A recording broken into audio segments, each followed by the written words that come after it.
Fala, gente, tudo bem? Bora lá pra mais react de conteúdo totalmente excelente. Dessa vez, Gustavo Machado palitando o dente com a cabeça de um bilionário. Bora ver onde a gente vai parar.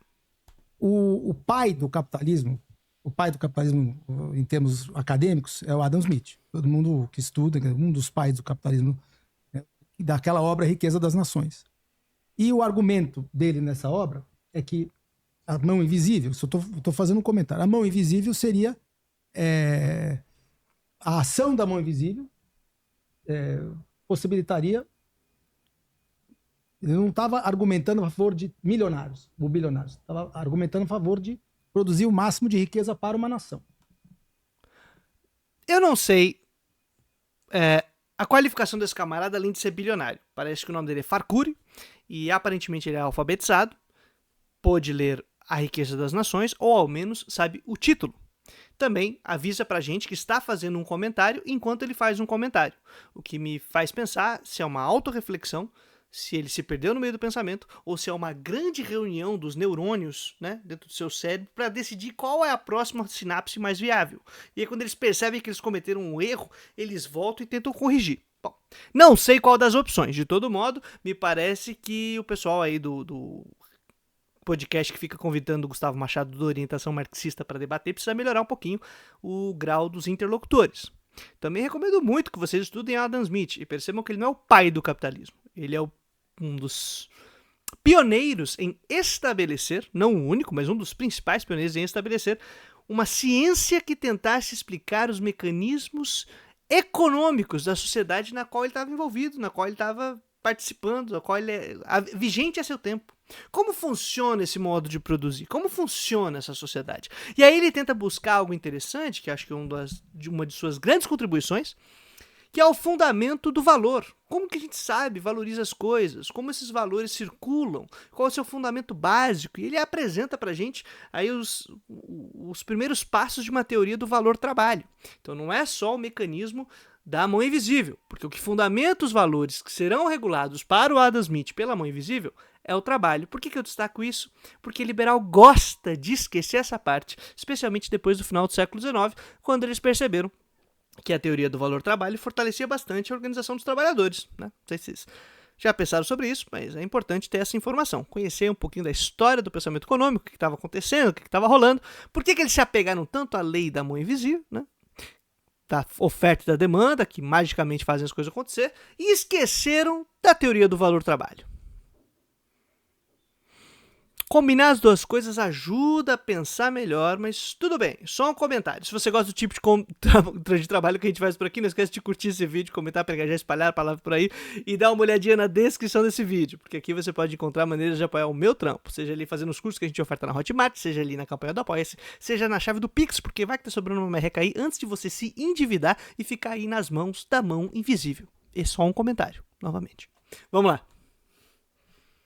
Então, o que a gente vê hoje no capitalismo, eu gosto de fazer essa argumentação do sentido prático. Não é o capitalismo. Assim como você não vê o comunismo, o marxismo, você vê socialismo que não chegou lá, eu te falo, o que nós vivemos hoje no mundo e o que produz a quantidade de bilionários dessa forma, está longe de ser mérito hoje em dia. Eu sei porque eu trabalhei em Wall Street. Quando você tem um monte de bilionários que recebem ajuda do governo porque senão vão quebrar, desculpa, isso não é capitalismo. Isso aí é socialismo. Meu Deus! Assim opera um cérebro envolto em uma seita. Ele é binário e circular. Ele só consegue imaginar que o mundo ou é da maneira idealizada que eu vejo uma coisa e o seu oposto, ou seja, tudo aquilo que atrapalhar esta minha ideia, esse meu sonho, ou nada existe, nada faz sentido. Então ele cria esse negócio aí, ideal. Capitalismo é isso. Livre mercado total e é isso. E onde ele existiu? Nunca existiu. Foi o Adam Smith que projetou ele? Também não, porque o Adam Smith ali fez aí a tentativa de uma teoria para compreender como funcionava o capitalismo. Não estava fazendo uma proposta necessariamente, mas óbvio que se deriva que de sua maneira de perceber, para que uma nação prospere internamente, ela precisaria ter liberdade de circulação das mercadorias e tal, livre mercado, vamos dizer assim, para as pessoas atrás de seu próprio interesse, e que isso magicamente conduziria, então, aí a riqueza da nação. Magicamente. Em contrapartida, também era necessário que o Estado criasse condições e infraestruturas que não fossem do interesse privado, mas necessário para que ele prosperasse. Então ele não abandonava o Estado por completo. Tinha que também ter ali preparação do Exército Nacional, um lance protecionista também. Mas beleza, vamos lá. Se não é o sonho do que deveria ser o capitalismo, é socialismo. Certo? É isso que o camarada disse aí, o maluco. Se não é capitalismo, é socialismo. Ele não consegue fazer uma análise da realidade e não consegue aí, então, depurar o que está acontecendo. Quais são as tendências de um sistema capitalista? Quais são as tendências de um mercado que está solto na banguela da história? O que acontece? Entendeu? Assim como, e eu acho que aí ele aponta uma coisa sem querer que é séria. Tá errado quem critica o comunismo sempre como aquilo que há de vir, né? Ou o socialismo sempre como há de vir. Há de vir e não olha para a história dentro da factibilidade daquilo que é possível. A respeito disso, eu vou deixar na descrição desse vídeo uma playlist que nós lemos um texto, Crítica da Razão Utópica, que ajuda pra caramba, a gente leu a introdução desse texto para discutir essa questão das projeções de futuro e de como elas desempenham um papel na análise da realidade. Não vou avançar muito nisso, mas para comunistas, socialistas e os demais istas que não gostam do capitalismo, estudem. Que na hora que o verdadeiro capitalismo, você tem que o lado do cara ser bilionário é o seguinte: se ele errar, se ele fizer algo no sentido econômico ruim, ele tem que quebrar. Ele tem que quebrar, e a riqueza acaba sendo distribuída quando ele quebra, né? Quer dizer, ele errou, o que ele tem, perdeu. E a nação vai para casa do chapéu, porque, por exemplo, se o cara é dono de uma fábrica, dono de uma indústria, dono de uma empresa que emprega um monte de gente, aí ele quebrou, sabe o que acontece? O pessoal fica desempregado, o pessoal começa a passar necessidade, o pessoal se lasca, vai ter fome, talvez tenha até morte. Vai dar uma turbulência danada. Então, ainda mais se for uma empresa estratégica para o projeto de nação, se ela quebra, pô, lascou, cara. Essa não vai ser distribuído, não. Lascou-se. O que você faz? Ao invés de ser esse indivíduo que coordena um trabalho socialmente determinado, ou seja, porque afeta a sociedade, tá?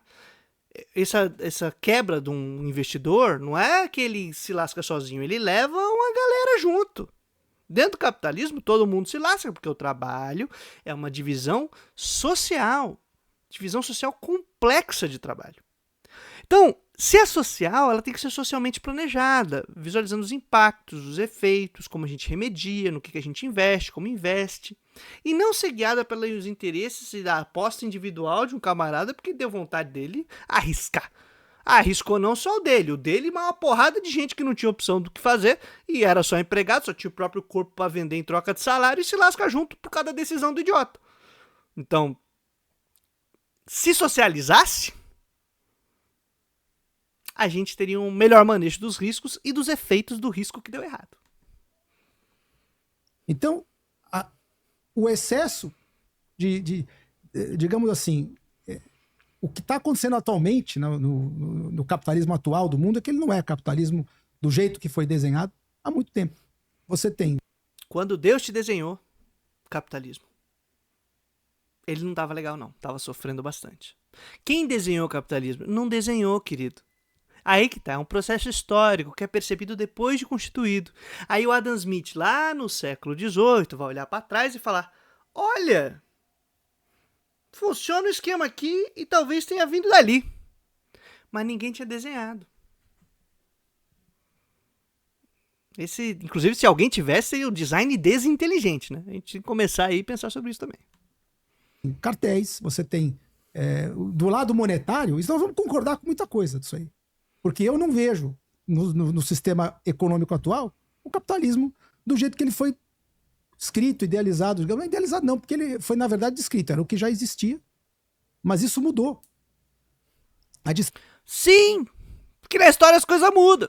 E elas não mudaram magicamente, porque existem tendências dentro dessa estrutura da economia política, que o Adam Smith percebeu, por exemplo, já que você citou ele.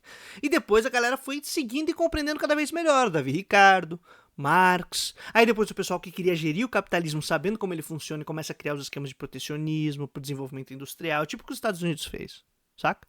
O pessoal acha que foi livre de mercado, né? Pô, usa o cérebro, gente.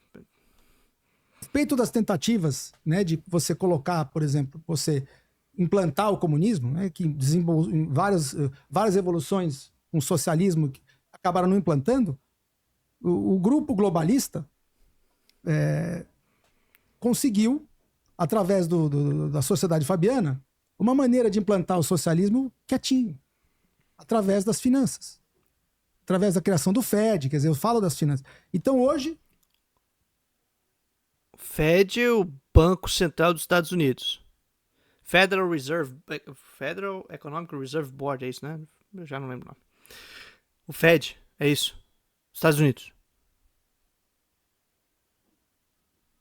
Eu fico um pouco preocupado, porque assim, sistema financeiro, ele existe desde o século XVI.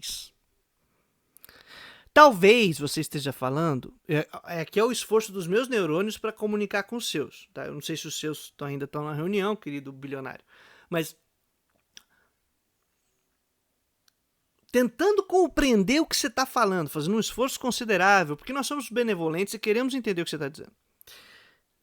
O Fed seria, imagino eu, presumo, por conta do que acontece posteriormente com a financiarização de um sistema globalizado, certo? Mas aí já é século XX, mano.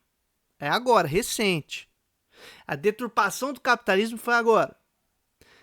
Quando o pessoal cria o Banco Central dos Estados Unidos, esse Banco Central, aí no século XIX, vai começar a tentar organizar a casa, e quando se cria um sistema pós-guerra, com economia financeira internacionalizada efetivamente, que dá as condições para a criação de um sistema global financeiro, né, um sistema financeiro globalizado, a partir de Bretton Woods, aí o Fed ganhou um poderzão mesmo, concordo, que é o acordo, caso você não conheça essa história, em que o dólar passa a ser a reserva das demais moedas, substituindo o ouro, vamos dizer assim, né?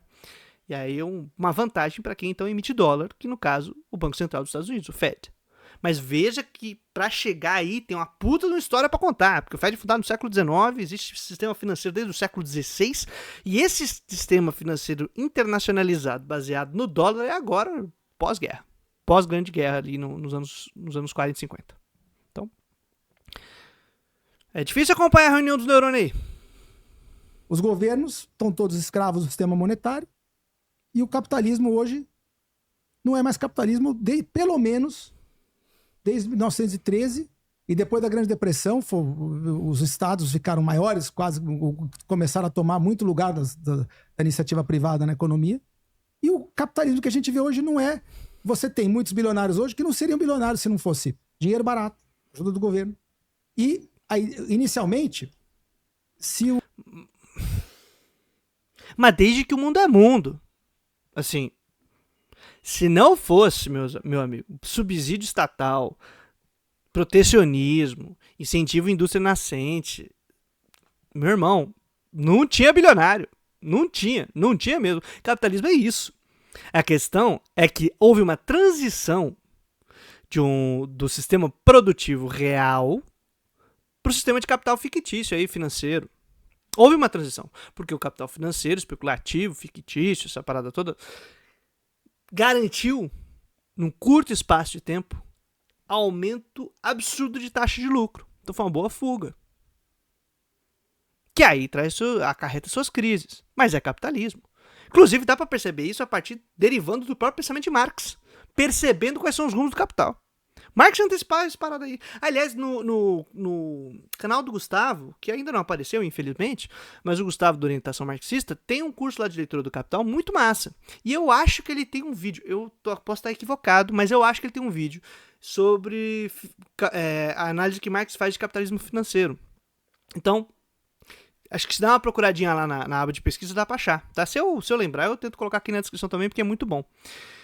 De todo jeito, meu amigo, isso é capitalismo. Bem-vindo ao mundo. Qual que é o nome que você dá? Socialismo? Esse pessoal é maluco. Vocês precisam decidir quem que venceu, afinal. Se o socialismo deu errado ou não, né? Porque parece que ele deu certo na cabeça do doido aí. Se o capitalismo tivesse falhado na produção de riqueza, nós estaríamos com a mesma riqueza que a gente estava há 200 anos atrás. Então, houve aumento de riqueza, senão a gente não teria nem conseguido crescer a população, né? Você teve que ter... senão você não tem comida. Então, algum tipo de geração de riqueza teve, foi possível. Sim, obrigado por isso. Marx também percebeu isso.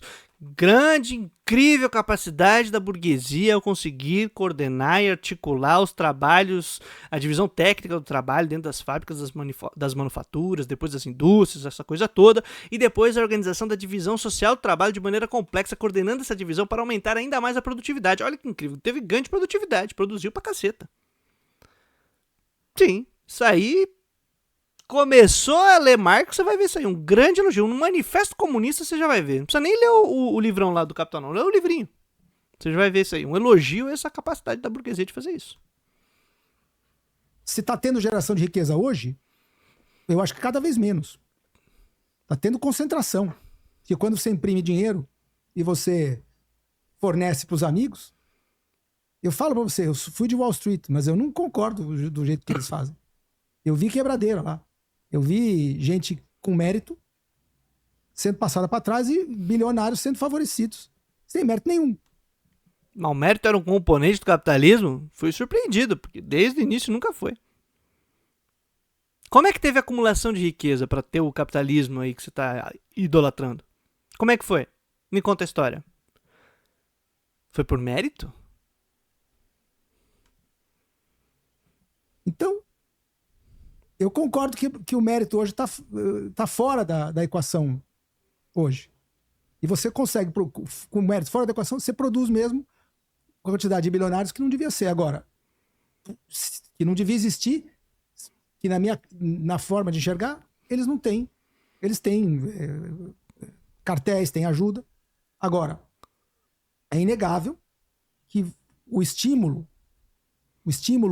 econômico do lucro é o que permitiu, por exemplo, a inovação.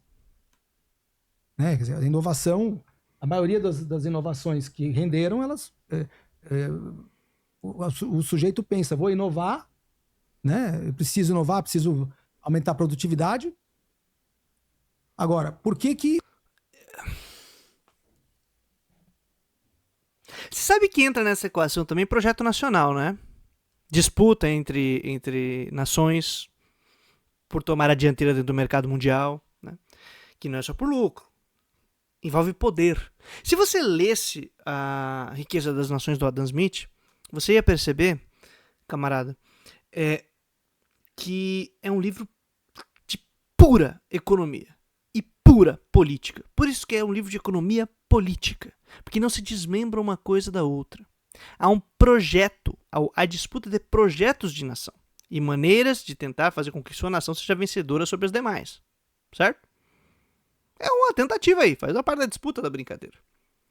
Além disso, se você lesse até os próprios termos que o Adam Smith utiliza para falar sobre poder de compra, poder de troca, poder de trabalho, que o pessoal traduz por força de trabalho, mas é uma categoria, e inclusive muito interessante, é o poder da riqueza, no capítulo 5, inclusive, da Riqueza das Nações, que foi o que me fez perceber que Adam Smith não usa a palavra power, né, em inglês poder, sem saber que é um conceito puramente político. Afinal ele diz assim, como diz Thomas Hobbes no livro do Leviatã, inclusive está aqui, foi a referência que eu usei para poder achar no inglês, que eu tenho um Leviatã que é bilíngue, né, inglês e português, e aí eu tava lendo a Riqueza das Nações, achei esquisito que era poder de compra, poder de troca e força de trabalho, que estava na tradução em português. Fui lá ver o inglês, estava Power of Labor, Power of Purchasing, Power of não sei o que lá, e Power of Labor. Aí, beleza.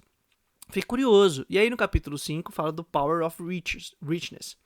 E aí eu falei, caraca, e ele fala, olha, como Thomas Hobbes disse, a riqueza é um poder. E não um poder no sentido econômico, poder no sentido político. E aí eu fiquei curioso e fui atrás do Leviatã, abri lá e achei no capítulo 10 do Leviatã. A riqueza é um poder, afinal ela é capaz de fazer isso, não sei o que lá. E para Hobbes, pô, puto poder. E a ciência, a inovação, para Hobbes, um poder menor. Ele fala que era um poder, um poderzinho, porque ela não tem capacidade de mobilizar os demais aí vão fazer valer. Então você ter riqueza, você poder concentrar riqueza, você mobilizar trabalhadores, mobilizar força a seu favor para trabalhar, e aí sim desenvolver uma ciência, um não sei o que, ou mesmo um exército, e isso sim seria um poder mais interessante. E aí ele vai elencando quem são os poderes, mas de um ponto de vista de poder político mesmo, de controle, de domínio, no termo moderno de exercício de violência, de força, de fazer valer a sua vontade. Parece que há projeto de poder também envolvido na inovação, na riqueza, geração de riqueza, não sei o que lá. Só que, dentro da dinâmica das regras do funcionamento de uma sociedade capitalista, a geração de riqueza tende necessariamente à concentração. O monopólio, a formação de monopólio é um efeito necessário da dinâmica do capitalismo. A competição de todos contra todos leva ao raio do monopólio. Isso é uma tendência, cara. Não adianta brigar com a realidade.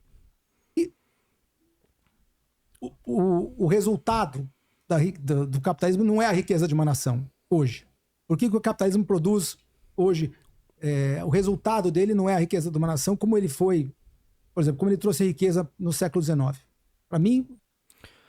Por exemplo, para que os projetos de desenvolvimento nacional que trariam alguma riqueza para as nações na América Latina foram sabotados por ditaduras pelos Estados Unidos. Imperialismo é o nome.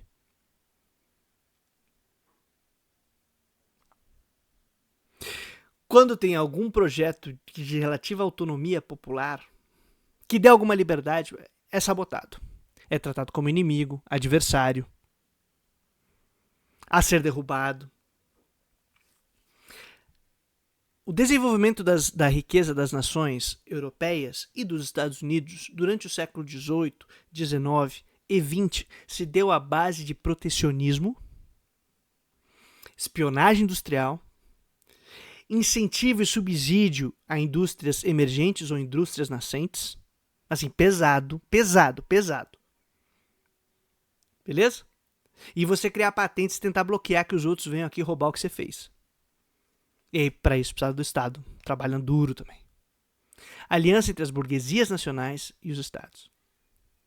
Só que é claro que a dinâmica do imperialismo ela cria novas estruturas, novos processos durante o século XX, e a partir dos anos 70, com o tal do projeto do neoliberalismo, em que você tenta fazer valer numa nova rodada, num novo tipo de relações de domínio, que vai culminar nos anos 90 com a globalização, que é o quê? Globalização de capitais, que podem circular, ou deveriam circular livremente entre as nações. É um tipo específico de gestão dos capitais. O capital financeiro, daí que houve uma transição, como a gente falou, para o capital financeiro globalizado, em que há a monopolização desses capitais, monopolização desse processo todo, que depois bate no limite, que é alguma hora esse capital fictício tem que voltar para a produção. Quando não volta, crise, bolha e o pessoal se lasca, como 2008, 2000 não sei quanto, e vai uma crise atrás da outra desse tipo de processo, porque é uma gestão de capital, obviamente, do ponto de vista globalizado. Diferente da constituição de uma riqueza nacional, com certeza. Mas isso porque dentro do projeto de globalização que vem aí a reboque nas estruturas do imperialismo estadunidense, que faz seus aliados ao norte, mas continua sendo imperialismo, sabota qualquer projeto de nação relativamente independente. E utiliza inclusive do mercado financeiro para continuar fazendo isso. E a gente se rende. Porque cai inclusive na lorota do Mercado Livre, não sei o que favorece exatamente esse cara, esse grupo que você estava chateado com ele, ó. Se você pegar, por exemplo, os Estados Unidos, a maior taxa de crescimento dos Estados Unidos não foi no século XX. Se você tiver acesso aos dados, foi no século XIX, onde não tinha intervenção. E o sujeito que entrava lá para fazer alguma coisa, ele ia para apostar em alguma coisa mesmo. E os grandes caras que apostaram nas coisas foram os maiores geradores de emprego e ficaram milionários, só que foi porque eles tomaram risco. Não foi porque o governo deu ajuda, porque não... Agora, os bilionários de hoje... Peraí. Esse aqui nem é o melhor livro para esse tema, tá? Porque ele não é específico dos Estados Unidos. Mas eu recomendo para vocês, Chutando a Escada, do Ha-Joon Chang, tá? A Estratégia do Desenvolvimento em Perspectiva Histórica. em que ele vai traçar como que os países do norte articularam suas estratégias de desenvolvimento industrial, econômico, propriamente dito, tá? Como as nações enriqueceram. Na realidade, na história, não no sonho do que seria o paraíso capitalista de acordo com o maluco que a gente estava vendo agora há pouco. Deixa eu pegar aqui. Eu tinha separado um trechinho aqui, enquanto eu fiz a pausa de gravar o vídeo. Vou ler duas coisas, tá? Do século XIX nos Estados Unidos, por exemplo. É porque lá o pessoal era livre mercado, livre campista. Eu não vou nem falar sobre a parte da extração dura, violenta e agressiva da terra contra comunidades indígenas, a destruição bizarra, como se deu esse processo de expansão dos Estados Unidos durante o século XIX. Não vou falar sobre isso. Vou deixar esse de lado, mas fazendo anotação. Mas vamos lá, né? Esse livre, não sei o que o pessoal só ia para tomar risco, só tomar risco.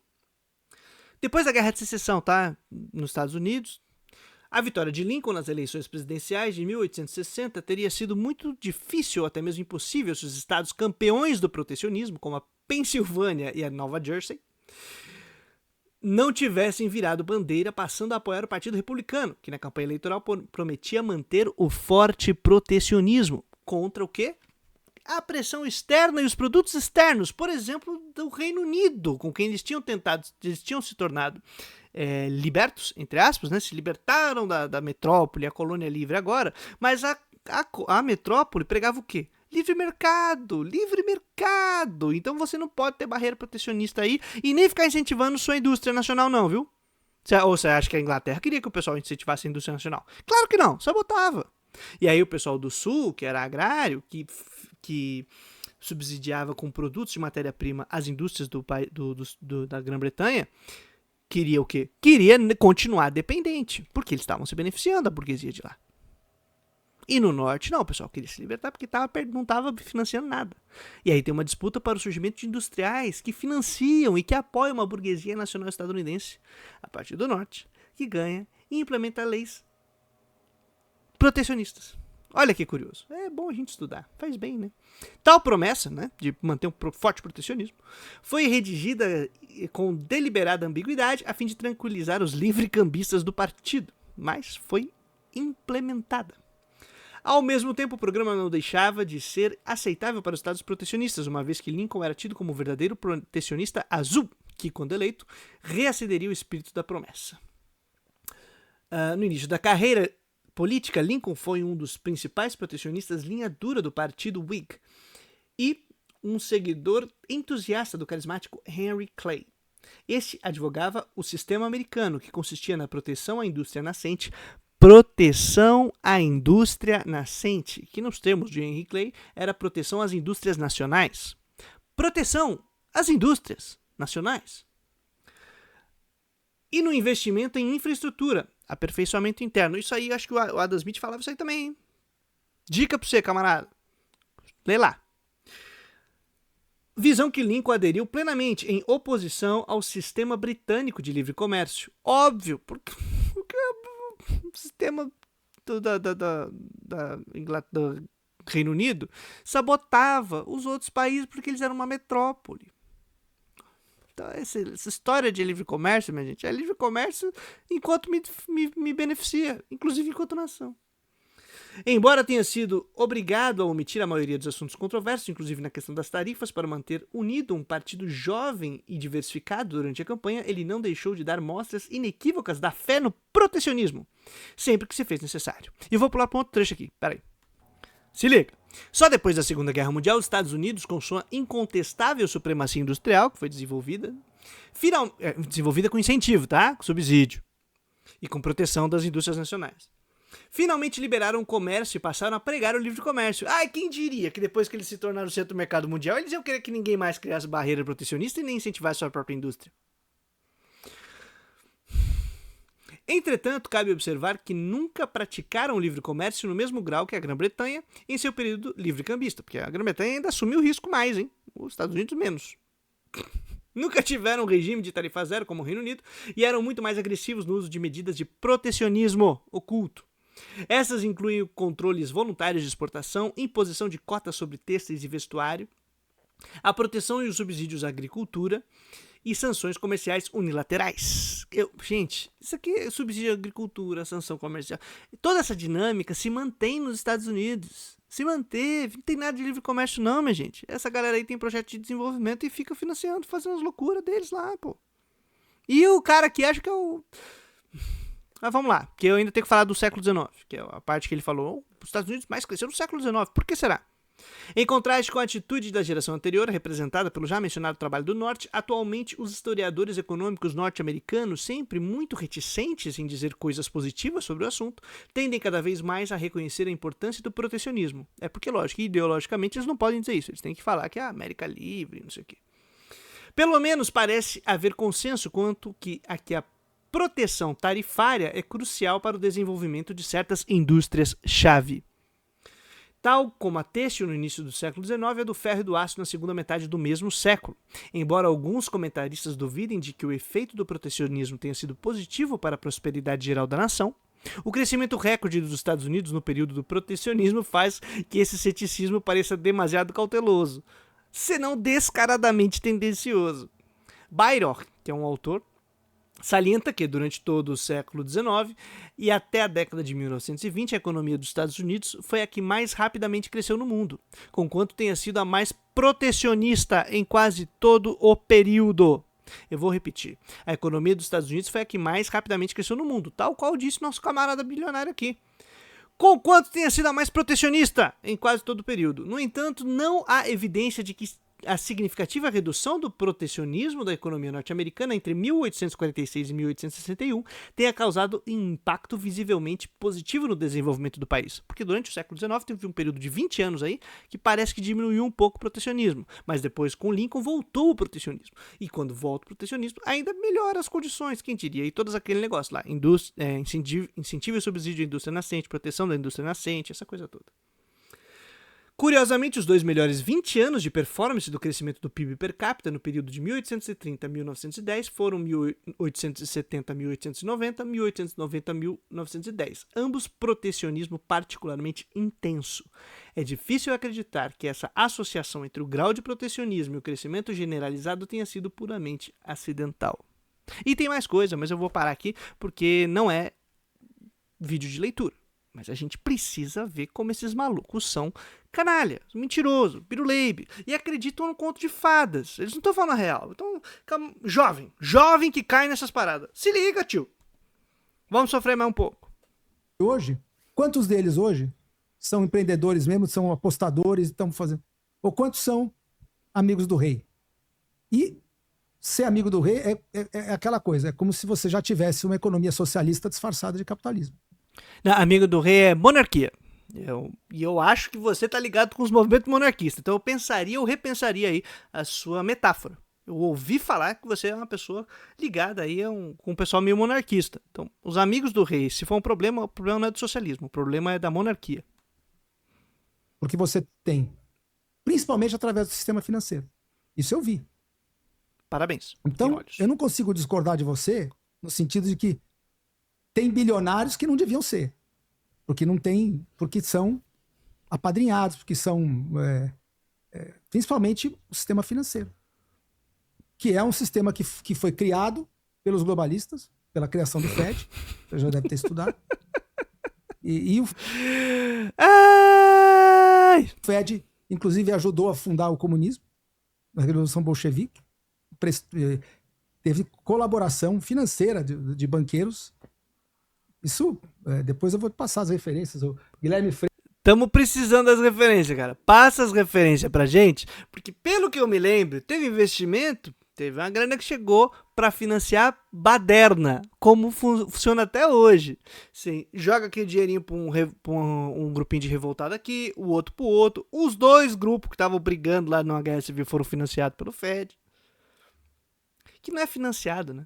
Recebe a grana, ou recebe armamento, ou recebe não sei o que lá, como os Estados Unidos faz até hoje, em tudo quanto é lugar do planeta, e depois acaba sofrendo com os efeitos da grana que ele deposita, né?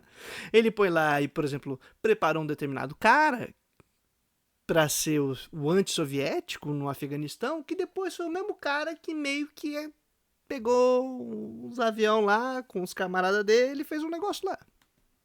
Freire deu uma aula maravilhosa ontem lá no curso que ele... com as referências disso. Então você precisa pegar com eles. Mas que inclusive sob o financiamento, né, da revolução bolchevique, inclusive dos banqueiros globalistas da época. Banqueiros globalistas da época. Esses caras acham que o globalismo começou quando Jesus Cristo. E o que é globalismo pra você? Porque globalismo é capitalismo. Sim. Globalismo é simplesmente um grupo que pretende gerir o capital global por meio do sistema financeiro, do monopólio do sistema financeiro. É isso que vocês chamam de globalismo. Por isso que tem certa aderência na realidade. Gente, é sério, simplesmente falar que é Biruleib, é Biruleib. Conspiracionista? É conspiracionista. Mas por que tem aderência na realidade? Porque sim, existe, como capital financeiro e gestão de capital financeiro, um monopólio sobre esse capital que pretende gerir o sistema global sob determinados critérios que beneficiam certos grupos capitalistas do centro do mercado mundial, especialmente Estados Unidos. Então, as grandes oligarquias financeiras, vamos dizer assim. Só que elas têm seus aliados em outros territórios do centro e têm os seus subalternos, subservientes em outros países, né?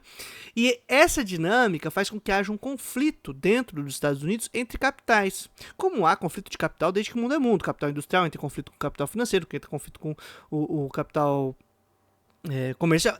Os capitais entram em conflito, eles disputam entre si. E gera crises esse processo. Marx já tinha percebido isso. Hoje, há um grupo que se beneficia do capital financeiro que está em crise com outro grupo que perdeu a capacidade produtiva que tinha, um capital mais industrial, continentalista ou nacionalista, se você quiser dizer, que é o grupo mais aliado ao Trump, né? Mas que também já não é só de indústria, senão que também tem aplicações financeiras, mas que tem uma maneira distinta de gerir esse capital globalizado. Então, é disputa pela gestão de capital. Aí o pessoal pega um desses grupos, dos capitais, e cria essa maluquice do globalismo. E que pro doido aí é socialismo. Vai... Parece que o socialismo venceu, gente. Não sei o que tá acontecendo. Vocês precisam se decidir. Precisam se decidir. Se o socialismo falha ou ele funciona. Porque eu tô em dúvida agora. Por quê? Porque ali já existia, naquele momento, uma intenção, né, de você... E eles tinham uma estratégia advinda da sociedade fabiana de implantar o socialismo dessa forma mais pacífica, né? Agora é uma ignorância minha, que eu não faço ideia quem seja a sociedade fabiana. Fabiana pra mim era uma pessoa, uma senhora, Dona Fabiana, que mora 3 ruas aqui de casa. Mas agora eu descobri que existe a sociedade, que eu imagino que não seja da Dona Fabiana. Ela não parece alguém que faz parte aí de uma associação secreta global. De todo modo, eu pensei que fosse Gramsci que tinha dado essa ideia de infiltrar o marxismo pelas veias, não sei o que lá. Só que Gramsci é mais pra frente, né? Ali é a Segunda Grande Guerra. A Revolução Russa tá lá pra trás. Então, eu tô confuso com os tempos. Vocês precisam organizar melhor a conspiração. Ela precisa, pelo menos cronologicamente, fazer sentido. Porque... E quando existiu, quando o grupo que estava disposto a implantar o comunismo de uma forma mais revolucionária... Os gramscianos antes de Gramsci. Vamos fazer o trabalho por nós também, vamos os gramscianos antes de Gramsci. Financiar eles.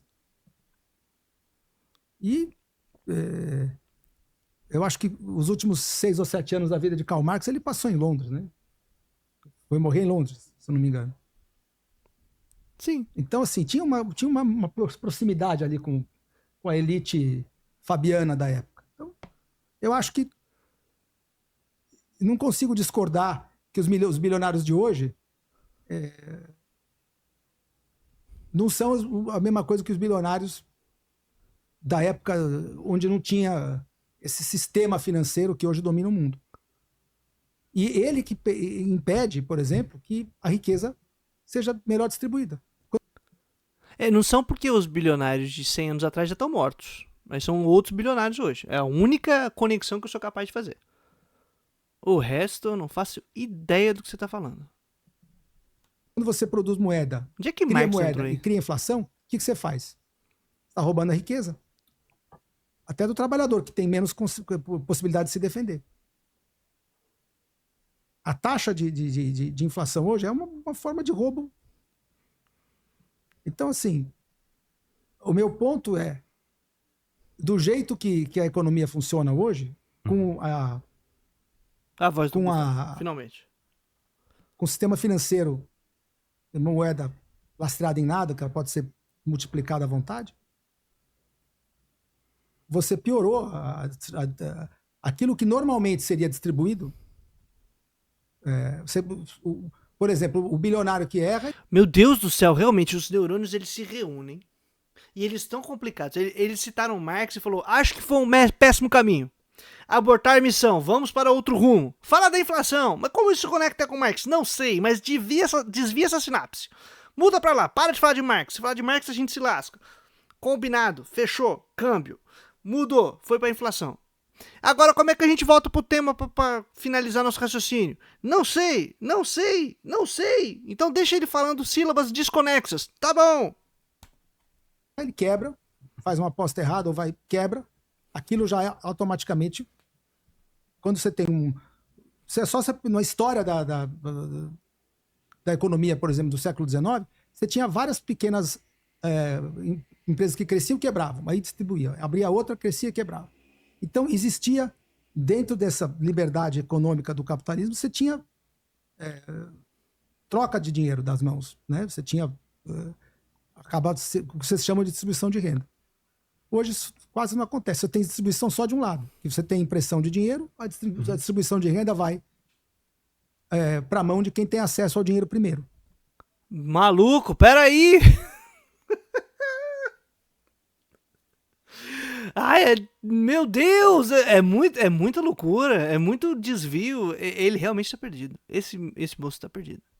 Porque quem tem acesso ao crédito recebe o dinheiro vale na mão dele, quando ele aplica o dinheiro para gastar, o dinheiro se valoriza na mão de quem está ali devagarzinho ganhando sua renda. Tipo, a distribuição de renda é por quebra de empresa. Empresas comecem a quebrar. Quebrem o máximo possível, pra gente distribuir o máximo de riqueza possível. Então, assim...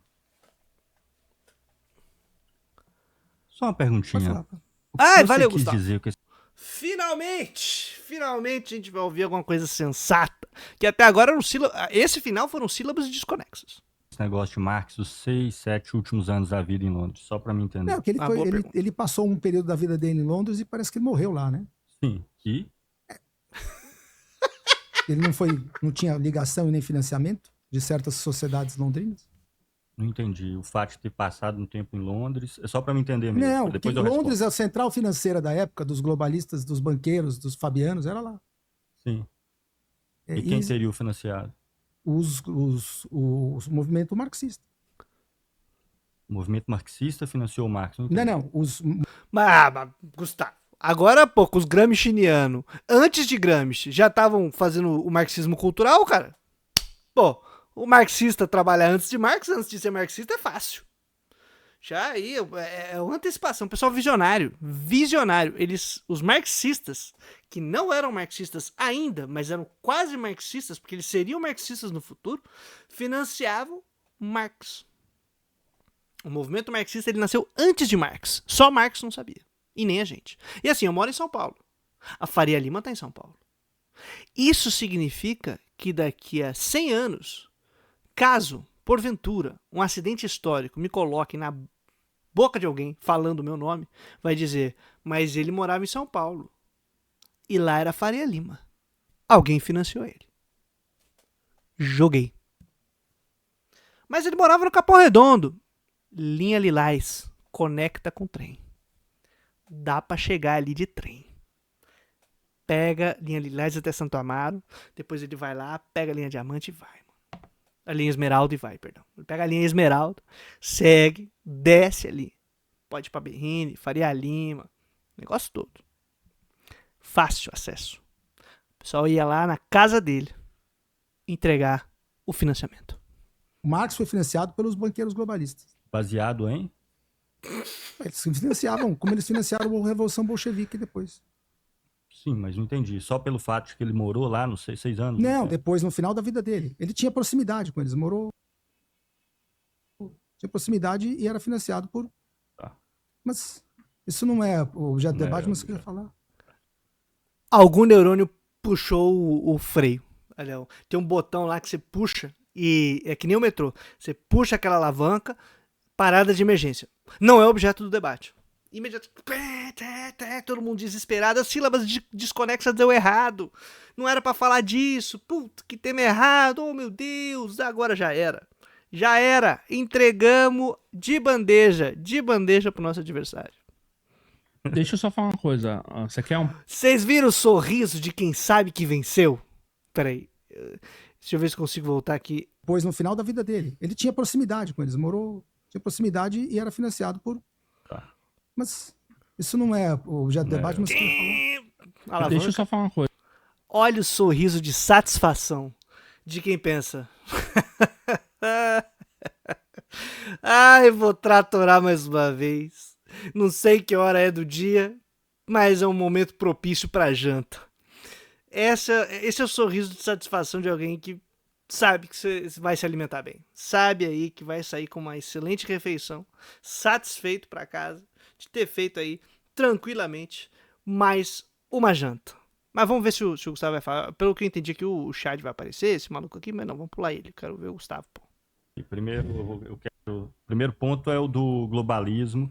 Já estou muito familiarizado com essa discussão, porque não estou vivendo no...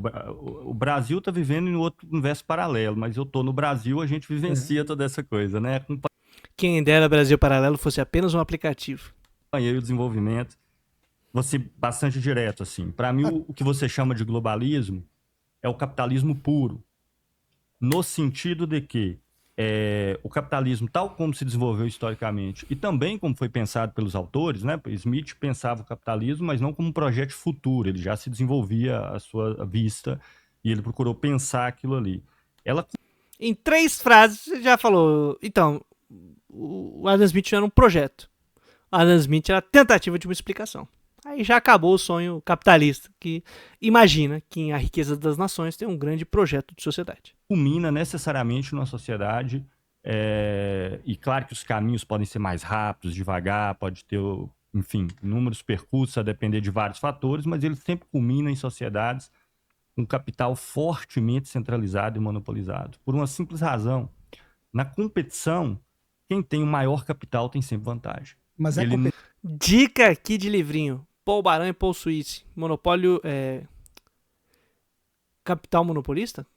Capitalismo monopolista. Acho que é capitalismo monopolista. Eu vou botar aqui na descrição do vídeo, tá? O meu cérebro já tá desligando aqui porque eu fui muito afetado pelas reuniões sucessivas do cérebro do outro personagem. Não, na competição. Não, mas o globalismo não é competição. Calma. Pelo amor de Deus! Não seja burro! É centralização. Se quem tem o maior capital tem sempre vantagem, a tendência é que se centralize mesmo em cima de monopólios em todos os principais ramos de produção, sobretudo depois da financiarização. Isso é óbvio, gente, porque se o cara tem muito capital, ainda mais com a financiarização, capacidade de você investir numa coisa lá na caixa prego, porque tá dando lucro, porque você prospectou que vai ter um grande crescimento e tal, não sei o que lá, você compra. Tem uma concorrente surgindo, você compra. Se ela é pequena, você compra. Você viu um cara que fez um desenvolvimento de uma tecnologia, inovação YZ, que pode ser bom ou um risco para sua empresa? Compra. E aí sabe o que faz? Monopólio. Óbvio. Quantas empresas? 6 empresas praticamente no planeta controlam tudo que você compra no mercado, pô. Os produtos que tá no mercado que a gente compra tá na mão de 6 grandes corporações. No capital financeiro funciona o mesmo esquema. É o monopólio da gestão financeira, pô.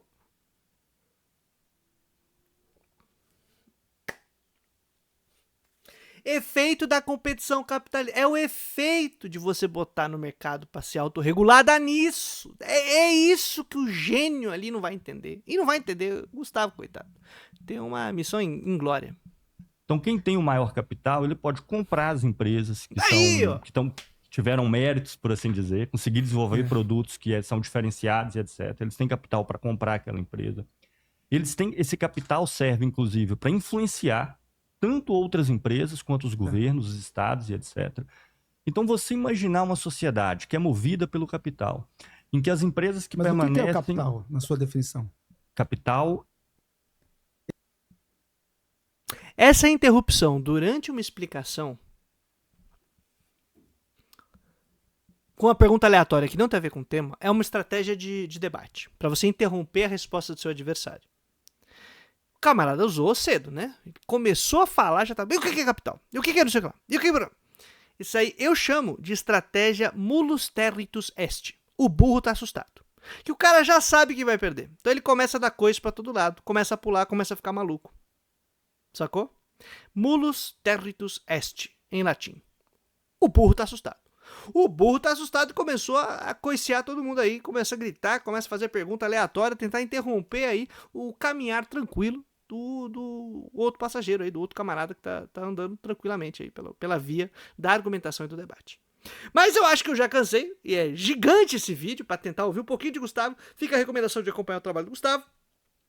E não esquece aí, se você gosta do tipo de conteúdo que a gente desenvolve aqui, de curtir esse vídeo, comentar para já espalhar a palavra por aí, dar uma olhadinha na descrição do vídeo para ver como você pode apoiar o meu trabalho. Seja nos cursos lá na Hotmart, seja na campanha do Apoia-se, seja você podendo também mandar um pix, porque vai que tá sobrando uma merreca aí. De todo modo, trazendo a boa nova todo dia útil. Até a vitória final, minha gente. Valeu, abraço, Gustavo.